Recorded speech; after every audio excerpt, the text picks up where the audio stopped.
Hello and welcome to our very special holiday edition of Poetry with the Poets. I'm here with Walt Whitman. What's up, dudes? Mr. Whitman, what is your latest poem called? When I Heard the Learned Astronomer. Now, for those of us who have not heard this one, would you please recite your poem, please? Most certainly. When I heard the learned astronomer, when the proofs, the figures, were arranged in columns before me, when I was shown the charts and diagrams to add, divide, and measure them, when I, sitting, heard the astronomer where he lectured with much applause in the lecture room, how soon unaccountable I became tired and sick, till rising and gliding out I wander off by myself in the mystical moist night air, and from time to time look it up in perfect silence at the stars. Mr. Whitman, would you care to explain the literal meaning of this poem right in front of you? Why, yes. One day I was in a class of astronomy and the teacher was lecturing me, and I just wasn't getting it. So I went outside and I looked up at the stars, and I realized how perfect and silent. Oh, and what else? No, I wasn't quite finished yet, but I guess I'll continue. In the second part, I brought to attention how nature is not very repetitive. And unlike in the classroom atmosphere where I used when over and over again, and that kind of just, it showed how boring it was. But then I move on to this kind of thing where it's all the participles with rising and gliding, and then I get into the mystical moist of the night air. I mean, how romantic is that? Hello. The old host of Poetry with Poets has just had a heart attack and died. I will be his replacement. Continuing on. Well, I notice that, you were talking about anaphora and juxtaposition, but I noticed that nothing in this poem rhymes. Can this really be called poetry, Mr. Whitman? Why, yes, actually. I use a poetic style called free verse, which is the use of a poetic style that has no rhyme scheme or any type of pattern whatsoever. Why would you use something like this? Because it flows better. It defies the usual norms of poetry. It allows me to speak freely to my mind, and it's more personal. We've been talking a lot about the form that your poem takes and the poetic devices in your poem, such as the anaphora, the juxtaposition, but I think we should really start delving deep. What's this poem really about? What's the message of the poem?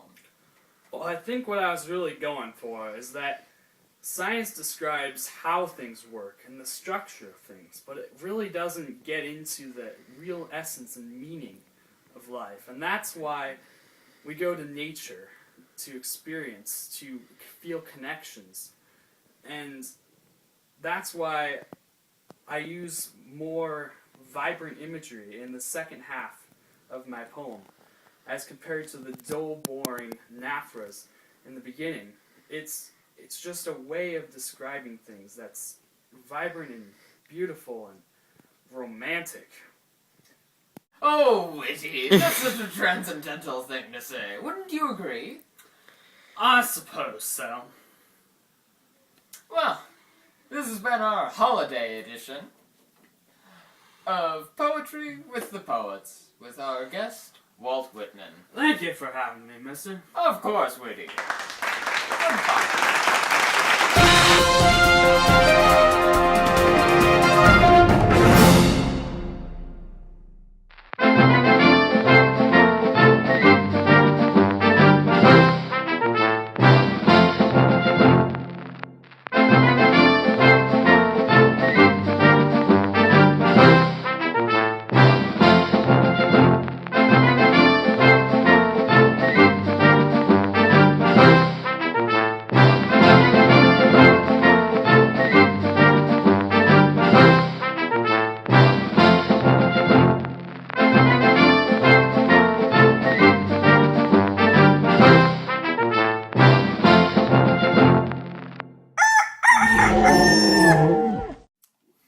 Mr. Whitman, what would you say the literal meaning of this poem is?